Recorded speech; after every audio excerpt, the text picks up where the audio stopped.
Law ബഡ്ജറ്റിലെ ഒരു automatic i20 വന്നാലോ?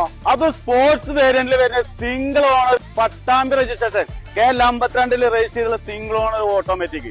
Single ownership ഇരിക്കുന്ന ഈ വാഹനം ഓടിയിട്ടുള്ളത് വെറും 80,000 കിലോമീറ്റർ ഓട്ടോ. കമ്പനി സർവീസും കാര്യങ്ങളുണ്ട്, തട്ടുമുട്ട് റീപ്ലേസ്മെന്റ് കാര്യങ്ങളൊന്നുമില്ല. പക്ക ക്വാളിറ്റിയിൽ നിൽക്കുന്ന ഒരു i20 ഓട്ടോമാറ്റിക് ആട്ടത്. പിന്നെ ഈ i20 പ്രത്യേകത എന്താണെന്നറിയോ? ഇതിന്റെ ഗിയർ ബോക്സ് തന്നെ CVT ഗിയർ ബോക്സ് ആണ്.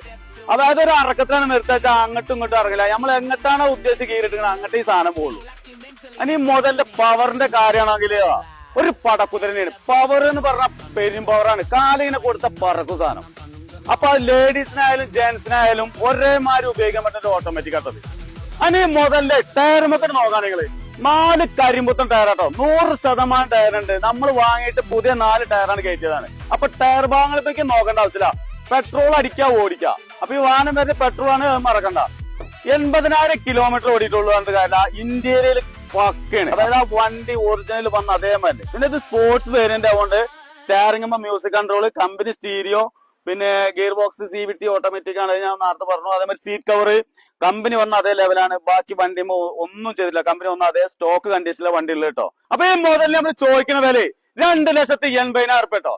പക്ഷെ നിങ്ങൾക്ക് വണ്ടി വന്നിട്ട് പറ്റുകയാണെന്നുണ്ടെങ്കിൽ നമ്മൾ റേറ്റ് ഒക്കെ അഡ്ജസ്റ്റ് ചെയ്ത് നിങ്ങൾക്ക് എടുത്ത് തരും. അപ്പൊ ലൊക്കേഷൻ മറക്കണ്ട, പട്ടാമ്പി കൊപ്പത്താണ് നമ്മളെ ലൊക്കേഷൻ വരുന്നത്. താഴെ കാണുന്ന നമ്പർ വിളിച്ചിട്ട് പോകുന്ന വേണ്ടിയിട്ടാണ്.